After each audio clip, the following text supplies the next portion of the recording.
شروع کرتے ہیں اللہ سبحانہ تعالیٰ کے نام سے جو بے شک بے حد مہربان ہے اور رحیم ہے، کریم ہے اپنے بندوں پر۔ قرآن میں ہے کہ اللہ تعالیٰ نے زمین اور آسمان میں ایمان والوں کے لیے نشانیاں ہیں، اور یہ ایک ایسی آیت ہے جو قرآن میں کئی مرتبہ آئی ہے کہ جو چیز بھی آسمان اور زمین میں ہے وہ سب اللہ سبحانہ تعالیٰ کی تسبیح کرتی ہیں۔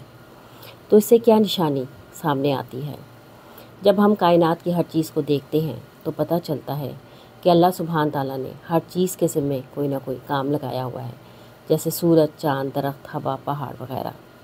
ہر چیز اپنا کام کر رہی ہے اور کوئی بھی چیز اپنے مدار سے ذرا بھی ادھر ادھر نہیں ہوتی، اور اللہ سبحانہ تعالیٰ فرماتا ہے کہ یہ سب چیزیں اللہ سبحانہ تعالیٰ کی تعریف کر رہی ہیں۔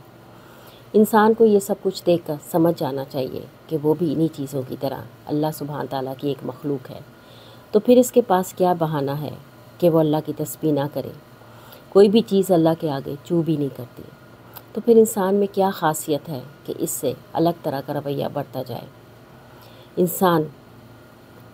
بلکہ انسان ہی بھول میں ہے، وہ اپنے آپ میں مگن ہے۔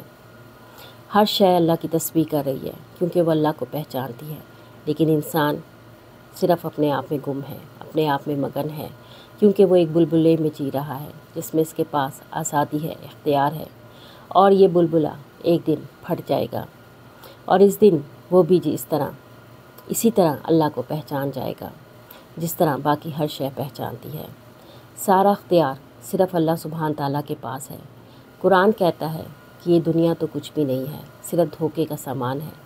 دھوکہ یہی تو ہوتا ہے کہ جو کچھ نظر آتا ہے وہ سچ نہیں ہوتا، اور جو سچ ہوتا ہے وہ نظر نہیں آتا۔